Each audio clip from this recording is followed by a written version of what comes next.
Hey everybody, welcome back. So, yeah, that book basically had, I want to say, it was pretty cool. The way that it worked was it basically just had like a bunch of heuristic, like rules of thumb about what makes a game interesting.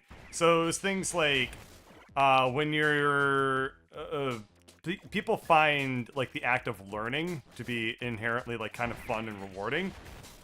So a big part of like what makes video games fun is effectively the act of learning. So learning new strategies and improving upon them, but also like puzzles are just inherently like a pleasurable thing for the human mind to solve. So that's why a lot of like if you want to make like a simple game that's still like effective and really fun, they're going for just like a simple puzzle game is never a bad idea, especially if you're just starting out, because in a lot of ways like making a video game about effectively learning in a gamified manner is kind of the core of what makes any video game fun. And you can break this down in a lot of different things. Like Dark Souls is really fun because it's about learning how to dodge and like learning how to block and attack and like all that stuff. And like learning how to react to it as you see it and all those sort of mechanics. Now, why won't that thing die? Oh, I don't think I can hurt that thing. I think I can only reflect back at it. I think that anything with a shield like that might be invincible. Well, I'll try to keep that in mind as like a good rule of thumb. But yeah, so that's like a lot of the other theories in that book are kind of derived from that as like a starting principle. And then the other thing that they really emphasize in that book in particular.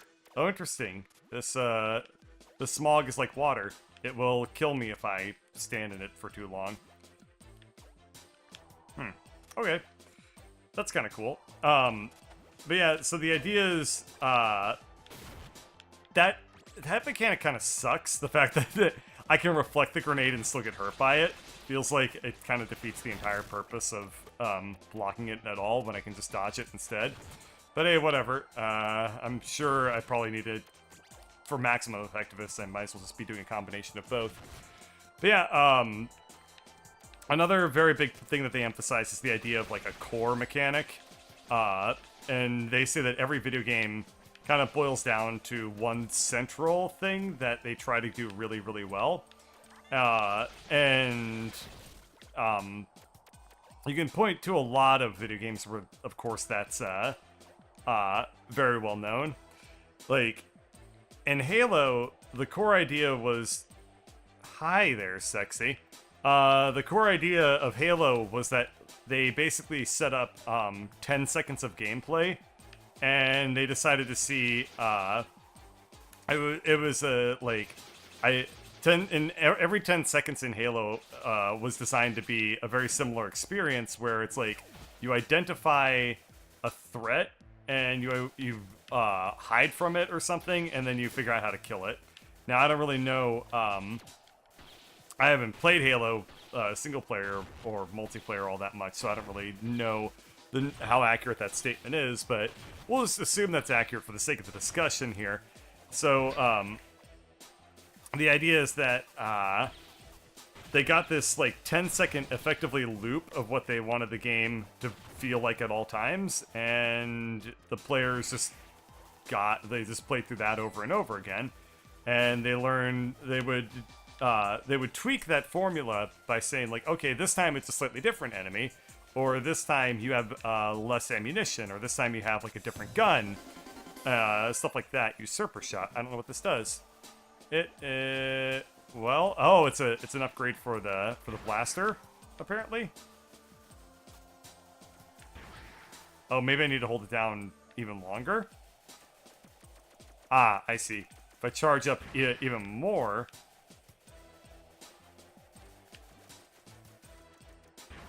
What am I supposed to be doing? I can't figure out what this says. I hold down, and then it charges up a shot.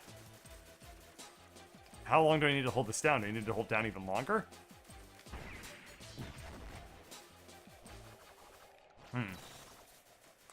That's really odd. I think if I just shoot a rocket through there, it's... What? Okay. Oh, I have a new gun entirely. That's what it is. So I have the stun gun, the roller bomb shot, and the usurper shot. Powerful shot that will travel through enemies. A charge shot lets you trade places with some enemies and boxes. Oh, that's neat. I can think of a couple of puzzles already that are supposed to be solved with this. Whoa. That behaves a little bit differently than the way I expected it to. And I probably need to use the usurper shot again to get out of here. I wonder... Wow, that's a really weird thing. So anyway, oh, we'll talk to her again. Like, Zenaida. I don't remember the voice that I gave her. Velma. Huh? It was like Velma. Oh. Jinkies! Oh, good old One Concern inspires my culinary happy senses.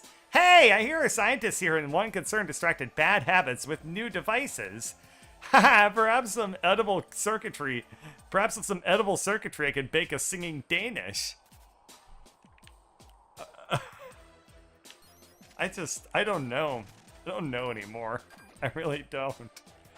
Someone please help me understand what this game is saying ever. Oh, hey.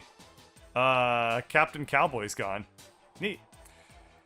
What was I gonna say, though? Can I switch places with this? I cannot. At least now I know.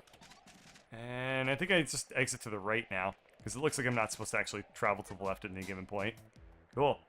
Right. So... that was like Halo, which is a very abstract example. But then you have other games, like, say, The Witness, which, was just effectively the equivalent of, like, a mobile puzzle in a 3D Myst-like world. And by mobile, I mean, like, a mobile game puzzle. It was, like, this... I really enjoyed The Witness. I don't even care that it was, like, an abstract, weird experience that most people hated. To me, it was an abstract, weird experience that I rather liked. Yeah, so the idea is most games, and this is like really obvious if you play a lot of video games, but like actually analyzing video games, you know, a lot of times you start from an obvious place and then you work towards more interesting things. So like The Witness was about this very simple puzzle where you effectively were playing, I don't even know how to describe it. You were just playing like this like weird version of Snake, which had like all these interesting little intricate rules in it, and you just solved like hundreds and hundreds of these puzzles. And I think Jonathan Blow is definitely somebody that I use as a go-to example when I talk about game design, because all of his game designs tend to obey this whole rule of there being a very central specific mechanic that you just tweak constantly to make your game come together effectively. So if we take Braid, probably a little bit less polished than The Witness was in terms of being just like one idea over and over again. But if, for example, if you've really played the hell out of Braid, you'll remember that there were these little moments where...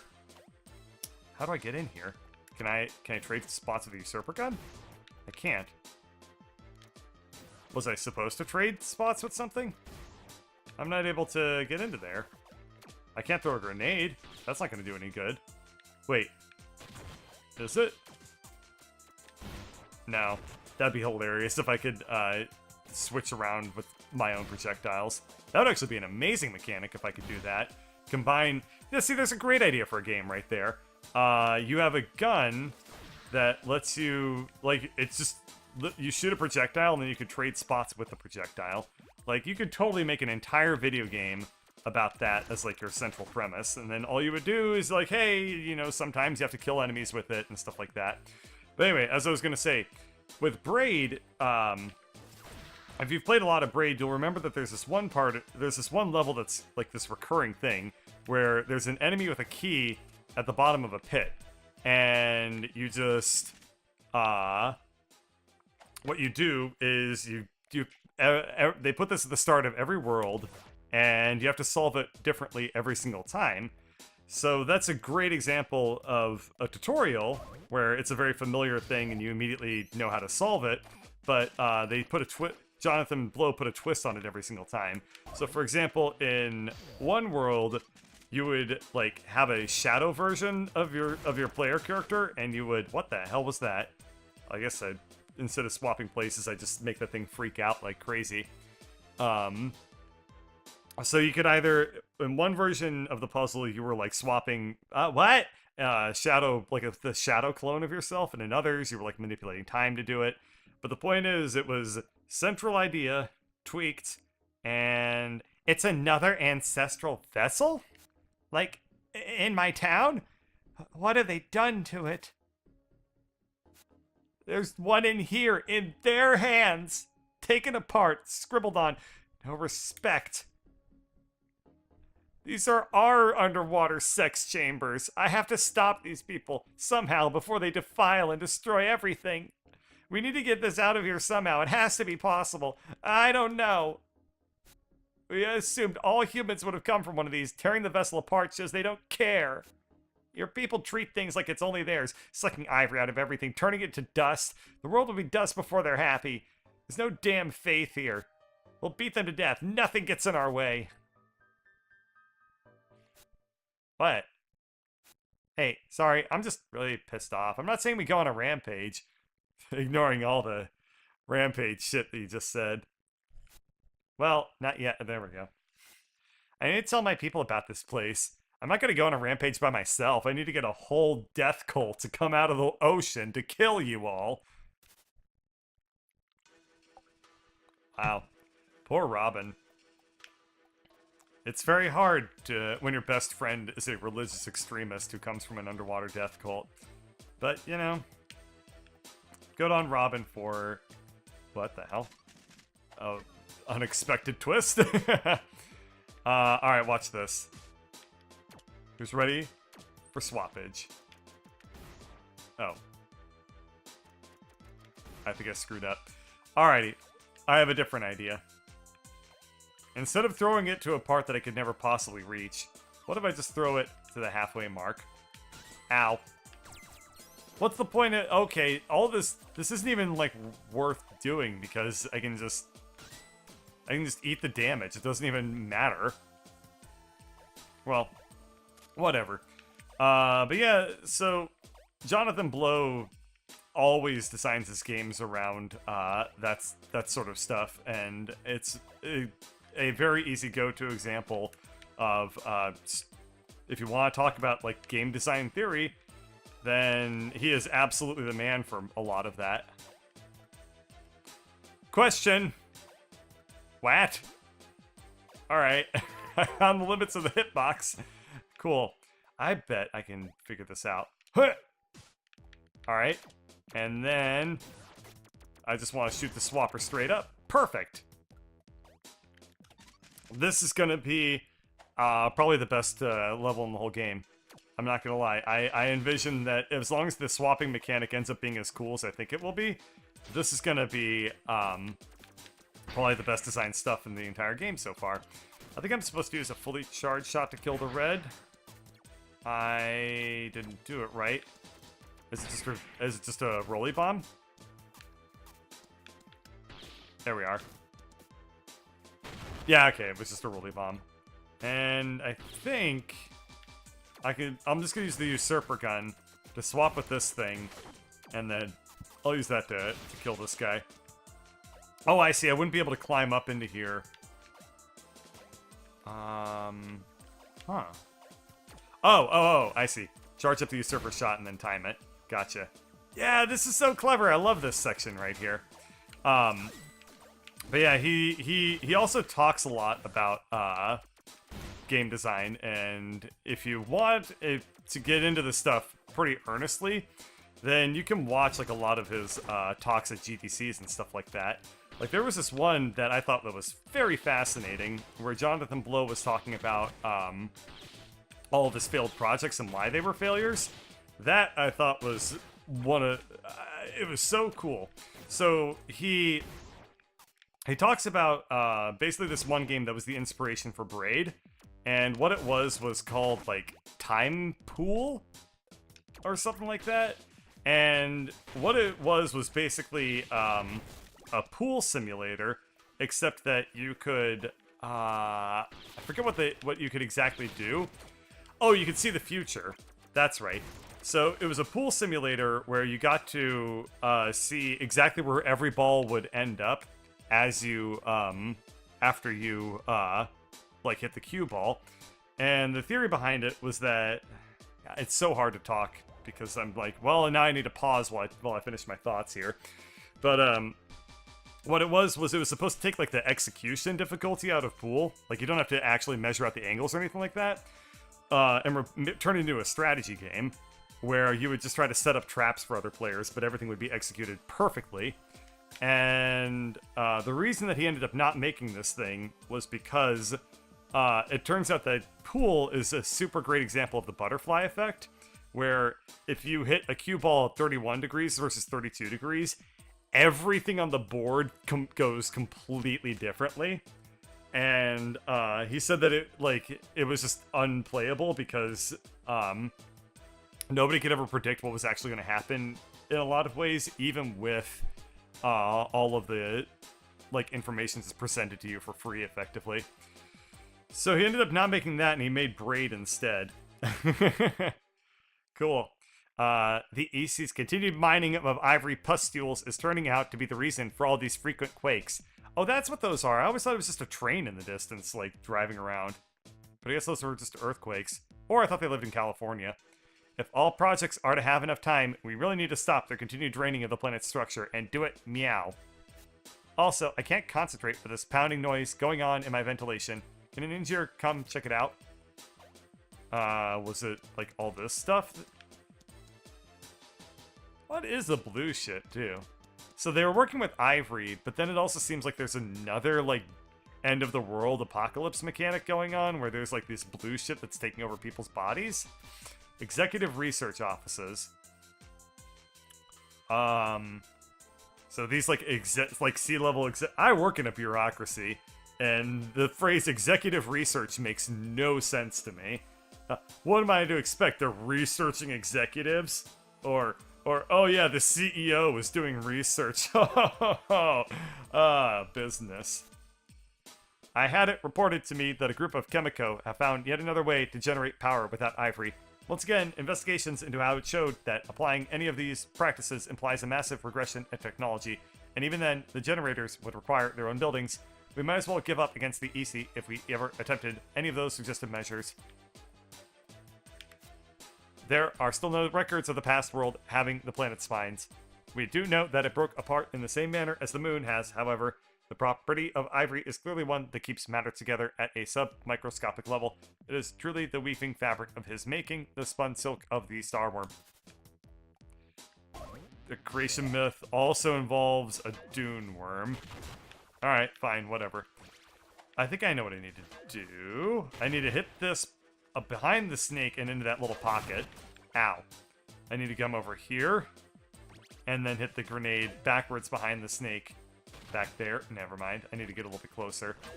That ought to do it. Let's try getting a little bit closer. You know, this game kind of suffers from a fairly common video game trope where people will often make things especially, this is something I've really noticed primarily with the RPGs, like Final Fantasy and stuff like that. But it's where people will make things that look cool that are utterly, like, impractically designed. Like, a really famous example would be, like, the AT-ATs from Star Wars, where it's, like, there's no reason at all to make a advanced tank that walks around on feet like that. It has absolutely no advantages, but it looks really cool. Similarly, there's no reason at all to make like a robot guard in the shape of a cobra. It just doesn't have to It doesn't make any sort of practical engineering sense. But hey, whatever, it looks really nice. You know, what happens if I just switch places with this thing? I kill it. That's kind of cool. I had kind of hoped that that wasn't the case, and the reason being, I've been talking all this time about emergent gameplay mechanics, where it's like, why is it not this is set up to me so that it seems like it should be a combination of the blow stuff up with a grenade mechanic and the reflect things with your wrench mechanic, and it's not, and it's a missed opportunity, and it sucks. Like, it slightly diminishes, like, the quality of the game that they decided to, instead of embracing these potential combinations of mechanics, they just threw in an entirely new one where, okay, to get through this, I now need to be swapping with enemies. Like that, but they haven't even begun to explore the concept of like a grenade throwing enemy that I'm reflecting the bullets back at. Like it's totally something that they've missed. And I don't even understand why the usurper gun does damage, right? Why should it be the case that the usurper gun is actually a like lethal weapon when it already has like a perfectly great purpose as this like swapper mechanic? I don't know. It's not terrible, but it's just like overall, it's just a bunch of little things that, like, I still really like this game, and I think it's a fun game, and I think that they executed it pretty well for whatever it is. Oh, I should have seen that coming. But like, it's little things like this that make it 7 out of 10, 8 out of 10 game, when it could have done it could have just pushed things a little bit further to get to be 10 out of 10. I mean, nothing's ever perfect, right? Least of all myself. Mother has foreseen the ones worthy of planetary succession. Do not, under any circumstances, inform those not chosen. Their minds will warp and possibly destroy all the hope we have left for humanity. He may love us, but even love is limited. Wow, that's an inspiring message for a religious cult. Like, Father loves you, but only most of you. You have to work your way up to get favor in his eyes. I don't know. There's probably a lot of religions like that. At any rate, we're going to call this one here. Wait, no, we're not. We're going to read this. The executive researchers here are still shaken by the deaths of our holy agents. How did this happen? Agent Black says Agent White sprouted a tree from his back. What demons have the EC found buried in their holes? Something from their ark? We have to get our hands on that ark. They cannot be forgiven for the deaths of our holy knights. At least we have the sinner Elro back. Oh, now I'm going to call this one here. Thanks for watching, fellow sinners. High five.